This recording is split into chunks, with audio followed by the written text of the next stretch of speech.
Hello everyone, welcome to TOEFL listening. This is Swati Ban, lesson 1. Now, before we begin the first listening, there are several things I would like you to know. First of all, if you want to do very well on TOEFL, there are 4 major parts that you have to understand. The first one is vocabulary. Vocabulary, of course, means words. If you don't know certain words or enough words, you are not going to do very well on TOEFL. So, if you look at vocabulary, there are still different parts of vocabulary. For example, the first one is campus vocabulary.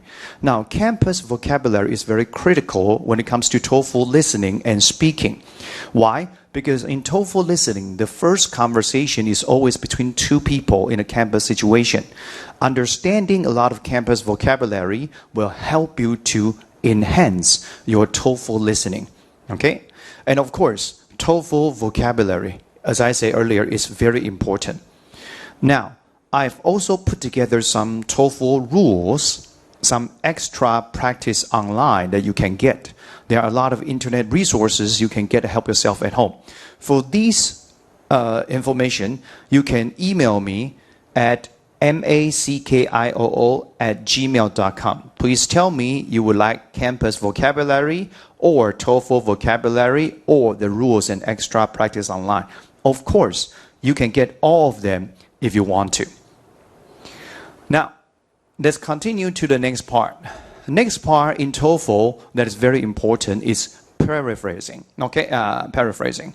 Now, paraphrasing is critical. Why? Because a lot of the answers on TOEFL test, okay, they are being paraphrased already. And that means their wording is different from the original sentences. Okay? So, what does that mean? Now, let me give you an example here. In the listening, you might hear their roots don't grow very deep. But in the answer choice, one of the choices will say they have a shallow root system. Shallow means not deep. So if you don't know this, well, basically, you probably cannot make the right choice. And of course, this also has something to do with your vocabulary. Now, let's look at this one. Paraphrases, as I say, is important. The ability to recognize paraphrases will help you to choose your answers quickly and very fast. Sometimes you don't even need to read all the answers. As long as you know that one answer is the paraphrase of the other one in the content, then you can choose your answer very quickly. And in this class, we will practice writing some paraphrasing at the end every single time to help you to get used to this. Next important point for TOEFL listening is summarizing. Summarizing is very, very, very critical. Now, usually, the first question in each conversation, after you hear this, they will ask you the purpose of this conversation. What is the students talking about? What is, the professor, why does the professor mention this? What are the 2 people discussing? These are called the first question of purpose. After each lecture, you will hear this question, what is the lecture about? What is the professor trying to say? These kind of questions also ask you for the summary of the main idea of the lecture. Therefore, the ability to summarize is also very important. In a short conversation, usually there's a question, there's an answer. So it's more like A asks a question and B has an answer and pretty much that's it. Or A has a problem and B makes a suggestion. However, in a lecture, usually a lecture can be divided into 5 or 6 main parts. And in this class, we will also go over this. After each main part, can you write down the summary? We'll also do this kind of practice and I will show you later too. So, this summarizing basically gives you the idea of if I can do the whole lecture into just 5 or 6 sentences or 5, 6 points. If you can do that, that means you do understand the main points. And if you can understand the main points, you can get most of the questions correct already. So summarizing is part 3. Now, before we go to the last part, please look at this one. There's a page of tips I would like you to know. For example, the beginning and the ending 2 to 3 sentences is the most important one. Please do not miss them. In the beginning of the conversation, they will already tell you why are they having this conversation. In the beginning of the lecture, they will usually tell you what the lecture is about. And also, usually, at the end of a conversation, they will tell you the speaker is going to do this. Oh, thank you for helping me. So I guess I have to go to the register office right now. So you will know he's going to go into the register office to do something. And at the end of the lecture, very often the professor will summarize the lecture. And of course, that's the most important point. So therefore, the beginning and the ending 2 to 3 sentences is the part that you should never miss. Now, the next one. Always write down examples. Examples are crucial in TOEFL listening. Very often, they will ask you, this is the example of what? Or what is the example of this? So be sure to match examples with main points. Okay? So if you know, for example, they talk about 3 ways to improve English studying. And the first one is go online, get an online tutor, for example. If that's what they say, they will give you an example of how to find online tutor or what kind of tutor is considered to be online tutor. Then make sure you match the example with the main point. Now, next one is when someone asks a question like, what should I do? There's usually a question about this and there's an answer. Make sure you know what the person says. Okay, make sure you know what a person says. And very often in a conversation or in, for example, in a lecture discussion, some people might ask this kind of question. So if you see this kind of question, what should I do? I don't know what to do. And the person make a suggestion or there's an answer. Make sure you write this down. Okay? Now, there are more tips on this page. Okay? When there is a problem, someone mentions a problem, make sure you know the causes and or the solutions. Okay? They might talk about the causes of this problem. They might talk about the solution or maybe both. But it doesn't matter which part they say. You have to know the causes and the solution. Okay? Now, the next part is when you hear a name of a person, when someone's name is mentioned, make sure you know what he or she is famous for. The spelling of the name is never important. Don't worry about this. But you have to know what he or she is famous for and the contribution that he or she has given. That's usually the point they're going to ask you on the test. Last one on this page. If you see a picture of people or a person, it is never important. Don't worry about this, okay? So if you, on the TOEFL test, if you see someone's picture, you will never be asked about this. So don't worry. For example, you see a picture of 2 people like in the library. One is librarian, obviously. The other one maybe is a student because he or she has a backpack and they are talking to each other. In this case, it's never important. Now, let's look at this one. However, though, if you see a chart, a graph, a name, or a spell word, on TOEFL test, they often spell some words for you already. Make sure you know what they mean, okay? Because it's very, very important. If they show you these, 99.99%, it will be in the questions for sure, okay? So you must know what they mean, okay? You must know what they mean.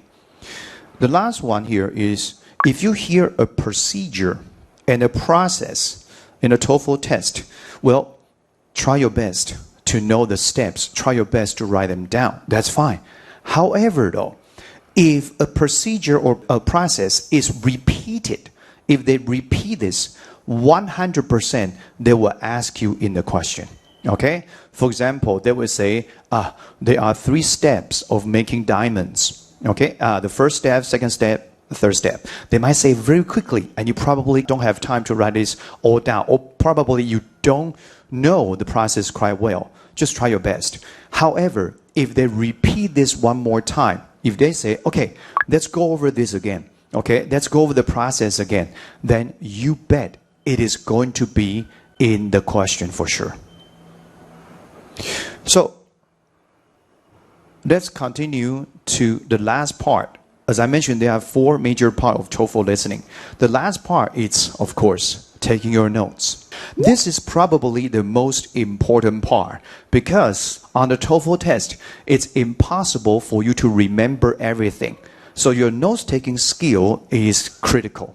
When you want to take notes, which I'm going to show you later in more detail, first of all, you want to make sure you organize the information into major points and minor points.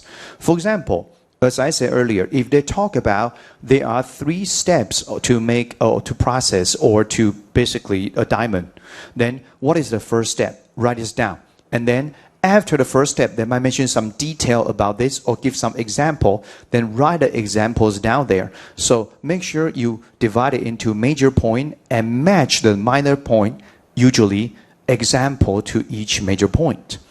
And you should write as fast as they talk. Now, why is this important? Some people say, how can it be possible? I cannot write as fast as they talk because they talk so fast. Just like I'm talking, it's difficult for you to write everything I talk. But the point of TOEFL notes taking is not writing every single word down.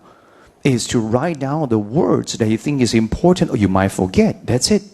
But when you are writing, how do you write as fast as they talk? And why is this important? Well, let's talk about why is this important. Because if you don't do that, when you are still writing this word or this sentence, they might go to the next point already. And you might easily, number 1, panic. Number 2, you might miss the next point. So, how can we do that? How can we write as fast as possible? I would truly recommend you to use your own abbreviation. There are a lot of abbreviations you can learn. You can Google TOEFL note-taking abbreviation by yourself. And as I say, everyone takes notes differently. Okay? Although it's recommendable for you to take notes in English. However, though, some people like to take notes by drawing. Some of them even take notes in Chinese. It doesn't matter as long as you can recognize your own note. Personally, I recommend you to take the notes in English because it will be easier for you to check your answers and your notes together in English, so you don't need to translate this in your head by yourself. What is TOEFL note-taking abbreviation? Well, as I say, if you Google it, you should see a lot of them. To give you an example, on the test, if I were taking the test, and if they say the price of petroleum increased last year, for this word increase, I will just put an arrow up. Okay, that's it. This just means increase. So I don't need to write the word increase. But if they say the price of petroleum increased dramatically in the last couple years or last year, doesn't matter. Then, because it's dramatically, which means a lot, then I will put a double arrow right here. Okay, this is just my skill. This is something that I recommend you to Google and practice a lot by yourself. Now, let's look at the next point. When you want to take notes on TOEFL listening, make sure you write down only the nouns and verbs, especially the nouns. Okay? Those 2 probably the most important. The rest of them is not important, such as preposition, on, off, in, like adverb, beautifully, adjective, beautiful, or articles, okay, and the. This is not important when you are taking notes. Don't waste time doing this. Don't waste time. Your job is to get as many words down as possible. Okay? So, nouns and verbs only. Nouns and verbs. Last one, as I said earlier, don't write down every single word. And don't write down some technical words. Technical words means the words that are spelled, for you. Or maybe they were in a question or in the beginning. Because TOEFL listening is never about spelling. It's about, do you understand the words? That's it. They only want to know if you know the meaning of the words. So please do not write every single word down. Okay? So far, these are the 4 important parts. Okay? From the vocabulary to paraphrasing to summary, and the last one is note-taking. Now, when you are taking the notes, there's something that you still need to understand. In a conversation, of course, if somebody asks a question, there's an answer, well, that's it. A question and answer, question and answer. Make sure you know that. In a long lecture, how do you know when is the next major point or main point is coming? Very easy. These are the words, usually, that will signal the next points. Okay? If you hear so, also, now, first, second, another, okay, but. These words shows you the next point is coming. Especially in TOEFL, they like to use so, now, or okay. These 3 words very often to go to the next point. The professor might say something, blah, blah, blah, blah, blah, and say, okay, so, when we talk about blah, blah, blah, and that means the next point is coming. Okay? So, in a conversation and a discussion, well, I just mentioned that somebody raised a question, and there's an answer, that means there's a new point. Okay, there's a new point. Now, one thing about TOEFL listening, a lot of people, they probably don't know is, once you get the answer, the rest of the paragraph is not that important anymore. Okay? For example, if the person talk about the consequences of tsunami, and the professor explained the consequence of tsunami is, well, the economy or blah, blah, blah will have this kind of hit or downgrade or something. Doesn't matter. As long as they mention the answer and then professor continue to say something, rest of the paragraph is not really important anymore. You can wait until the next point. So you don't need to waste so much time. Listen to every single word very carefully. Although I do recommend you still listen to every single word. Now, we are going to do our first practice today. Before we begin, I would like you to look at the handouts that you have. Okay, now, you should have this handout already, and this page is to help you to organize your notes. On TOEFL test, the first listening usually is the conversation. When you listen to a conversation, I will recommend you to separate your notes into a T chart like this. This is a conversation between a student and a librarian. Okay, so you can put student here and librarian. The reason is it will be easier for you to know who say what, because since there are only 2 people talking. So the student might ask a question. For example, where can I borrow the book of William Shakespeare? And the librarian might say something here. So by doing this, it will be very easy for you to look at the notes. Usually there's a question, for example, or there's an answer, or maybe there's a question here, and there's an answer right here. It's easy for you to see your notes horizontally. Okay? So that's why I recommend you to take notes like this. Now some people say, what happens if I don't know the relationship between them? Very easy. Their relationship actually is not important, but I can tell you there's always one male and one female. So, for example, you can put female F right here or male as librarian. Okay, now that's the second part. We are going to look at your notes right now. Basically, the student replies, it's the play called Happy Stranger in 1962. And then the librarian says something to the student because she remembers. Okay, so let's take a look at this. Basically, students say, Happy Strangers. Okay, now some people say, if I don't know the name of the play, I'm not so sure.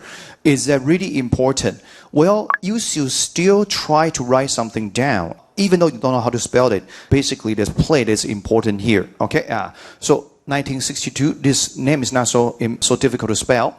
And the librarian says, when it first came out, the review, people, the critics review, they tore it into pieces. Basically, they tore this apart into pieces because they did not like it. Okay, they did think it was so different, so controversial. So, as you can see, review, I just write R-E, controversial, that's all I wrote. Okay, this means controversial, my own notes. But I just want to tell you this controversial. Okay, and because of this was controversial and so different, therefore, The next part is that the librarian says it creates such a big fuzz, okay, a lot of conflict. And because the critics' reaction, now as you can see my critics' reaction, people got really curious. So I say critic reaction and curious.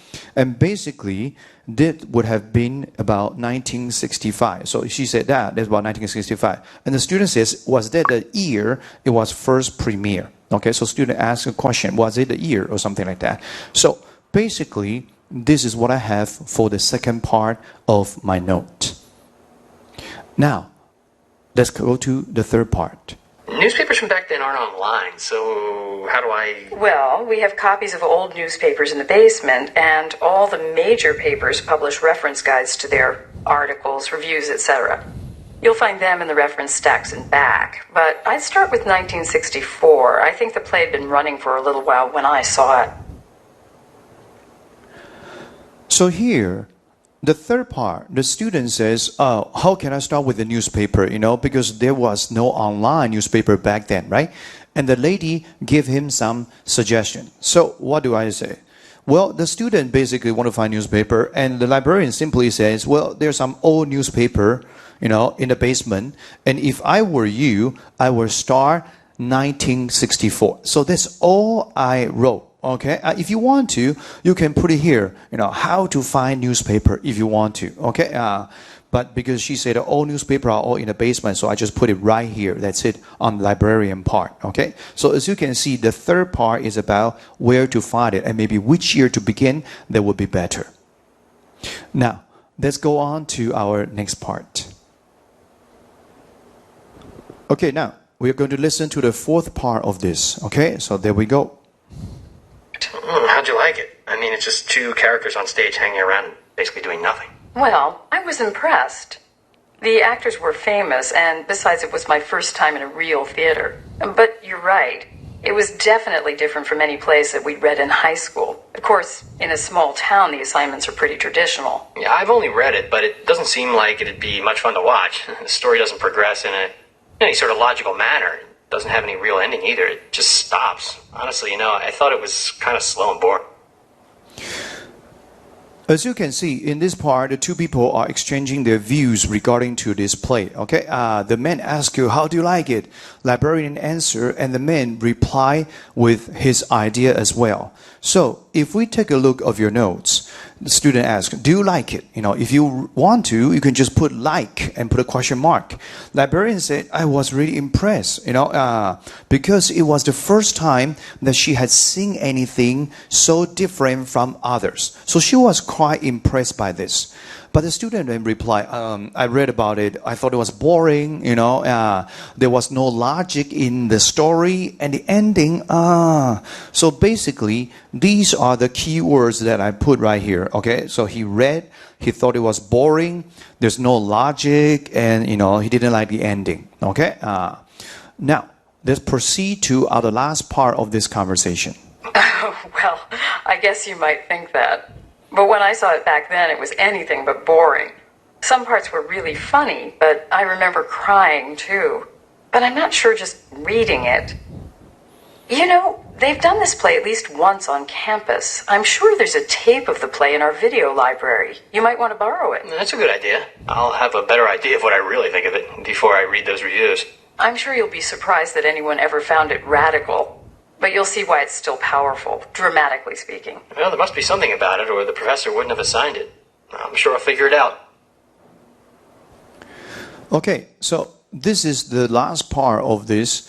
The lady continued to talk about her emotion or how she felt about this play. And then they wrap up their conversation. So what did you get from this? Basically, this is what I wrote. Okay, the librarian, she did not thought it was boring. Actually, she cried a little bit, and she even thought it was funny. Okay, and she was a little bit surprised of this because it was quite radical, quite different. But she said that in students, as you probably don't think it's so different anymore because nowadays. But back then, it was so radical, so different for me. And the student said something at the end. He said, "Well, there must be something. That means there must be something special about it. Now, ST just means something. Okay, you use SB to talk about somebody. He said there must be something special. Otherwise, the professor would not assign it. Okay, otherwise, the professor would not assign it. So, this complete pretty much what we have. Okay, what we have right here. So, this is for you to see how I take the notes separate into these two parts.